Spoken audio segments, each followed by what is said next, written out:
कैसे हुई देवी का जन्म, नव दुर्गा से जुड़े 9 तथ्य जान लीजिए। नवरात्रि का महत्व तो सभी जानते हैं। हिंदू धर्म में दुर्गा की पूजा के लिए खास ये दिन बहुत ही शुभ होते हैं। लेकिन क्या आप जानते हैं देवी दुर्गा का जन्म कब हुआ था, उससे जुड़ी मान्यता क्या है और क्यों कन्या पूजा की जाती है? आज हम आपको इस वीडियो में संपूर्ण जानकारी प्रदान करेंगे, तो बने रहिएगा हमारे इस वीडियो के अंत तक और चैनल को सब्सक्राइब अवश्य कर लें ताकि आपको आने वाले हर नए वीडियो की जानकारी मिलती रहे। नवरात्रि यानी 9 दिन जब शक्ति की पूजा की जाती है, जिसे देवी के रूप में मान्यता दी गई है। वो शक्ति जिसे देवताओं के महिला रूपी अवतार में देखा जाता है।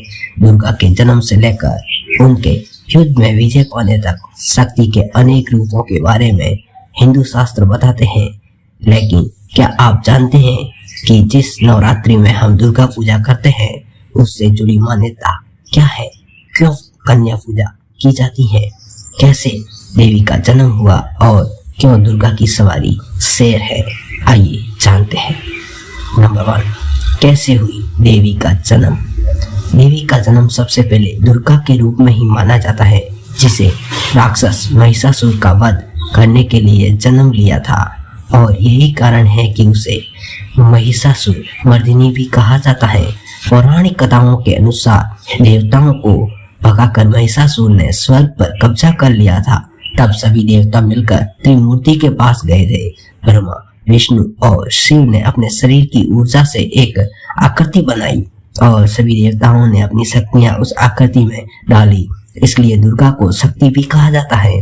दुर्गा की सभी भेद सौम्य और आकर्षक थी और उनके कहीं हाथ थे।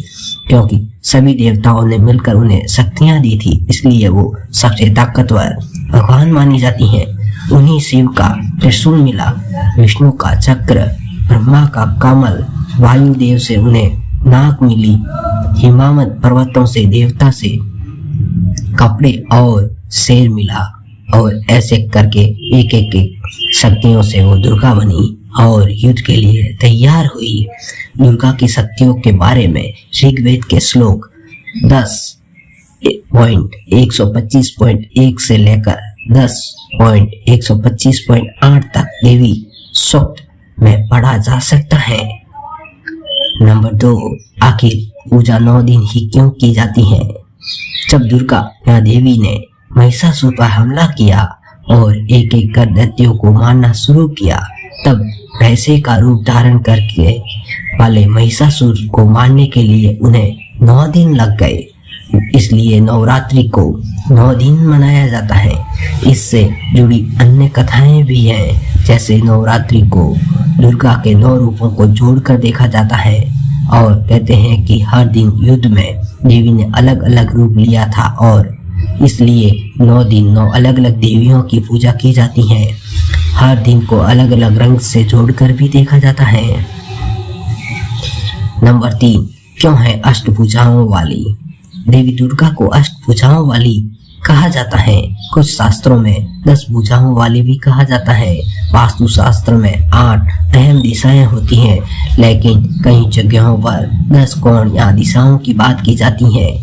इनमें से प्राचीन, पूर्व, प्रतिशी, पश्चिम, उदीसी, उत्तर, अवाशी, दक्षिण, ईशान, नॉर्थ ईस्ट, अग्नित्य, साउथ ईस्ट और नैऋत्य साउथ वेस्ट, वायु नॉर्थ वेस्ट, ऊर्ध्व आकाश की ओर, अधर ईस्ट पाताल की ओर। कई जगह 8 दिशाएं ही मानी जाती हैं, क्योंकि आकाश और पाताल की ओर कोई दिशा दर्ज नहीं की जाती। हिंदू शास्त्रों के अनुसार ऐसा माना गया है कि देवी दुर्गा हर दिशा में अपने भक्तों की रक्षा करती हैं और यही कारण है कि उनकी अष्टभुजाएं हैं और 8 दिशाओं में काम करती है।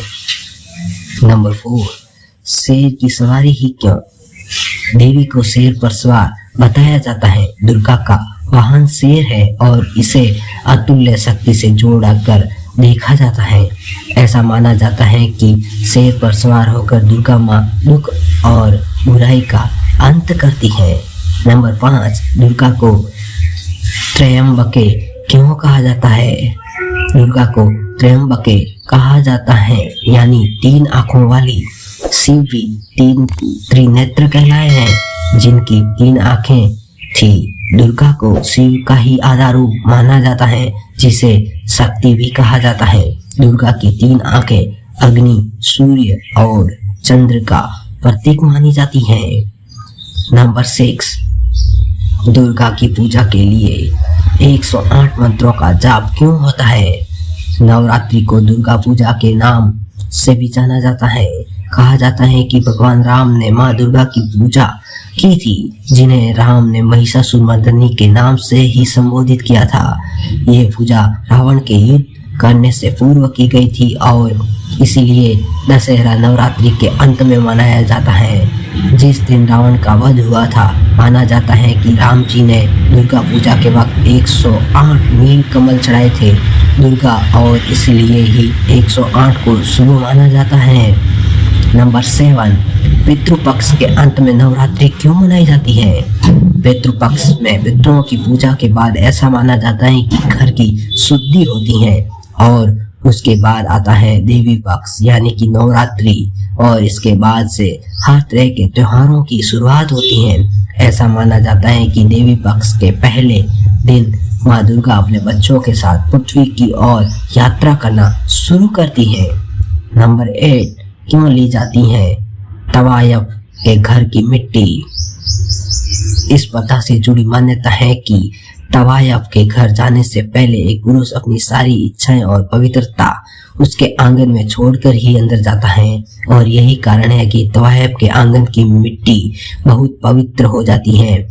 इसी मिट्टी को लेकर यहाँ मिलाकर दुर्गा माँ की मूर्ति बनती है। नंबर 9, कन्या पूजन या कुमारी पूजन क्यों होता है? कन्याओं को देवी का रूप माना जाता है और उन्हें सबसे पवित्र माना जाता है जब तक उनकी सभा महामारी शुरू नहीं होती, क्योंकि नवरात्रि को ही देवी यानी महिला रूप को पूजने के लिए मनाई जाती है, इसलिए इसे छोटी कन्याओं को इससे जोड़ा जाता है। असल में ये पूजा स्वामी विवेकानंद ने 1901 में बेलूर मठ से शुरू की थी। इसे दुर्गा की शक्ति से जोड़कर भी देखा जाता है। दोस्तों, उम्मीद करते हैं आपको जानकारी अच्छी लगी होगी। अगर अच्छी लगी हो तो प्लीज हमें लाइक कमेंट करके जरूर बताएं और चैनल को सब्सक्राइब अवश्य करें और कमेंट में जय माता दी लिखना ना भूलें। माता जी आपकी संपूर्ण इच्छाएं पूर्ण करे। जय माता दी।